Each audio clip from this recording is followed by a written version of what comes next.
মহিষী যাত্রা কর্মকর্তা সার্কেল অফিসার কাটিগড়া।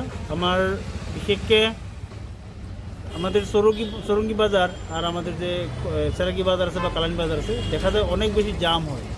আর সরঙ্গি বাজার জাম হওয়ার প্রধান কারণ হলো আমাদের যে ইলজিক্যাল পার্কিং যেগুলি হয়, যেখানে যেখানে অটো রাখায়, দুই সাইডে রাখায়, যার জন্য অনেক বেশি জাম হয়। অল্প জায়গা, 200 মিটার জায়গা কমসে কম আধা ঘন্টা, কোনো দিন 1 ঘন্টা লাগিয়ে যায়।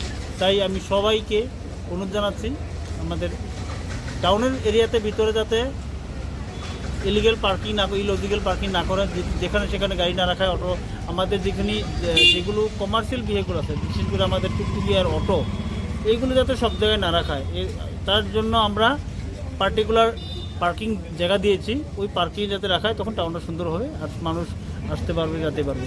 আর তার সঙ্গে আমার আরেকটা অনুরোধ থাকবে, আমাদের যেগুলো দোকান আছে, দোকানের সামনে যেগুলো ফুটপাতে সবজি বা ফুটপাতে এরকম কিছু দোকান বসায়, আমাদের ভিতরে স্পেস আছে দোকানের, বাট ভিতরে নিজের দোকানে স্পেসে দোকান সাজায় না, দোকানে ফুটপাতে সাজায়, যার জন্য দামের একটা কারণ হয়।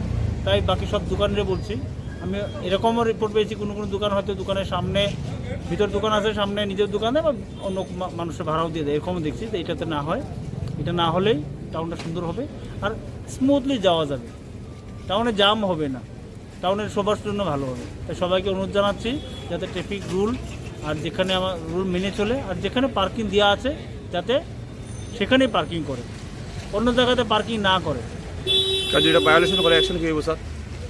যদি ভায়োলেশন করে, তার ট্রাফিক রুল মতে যে রুল হয়, যে তার শাস্তি হয়, আমরা করব।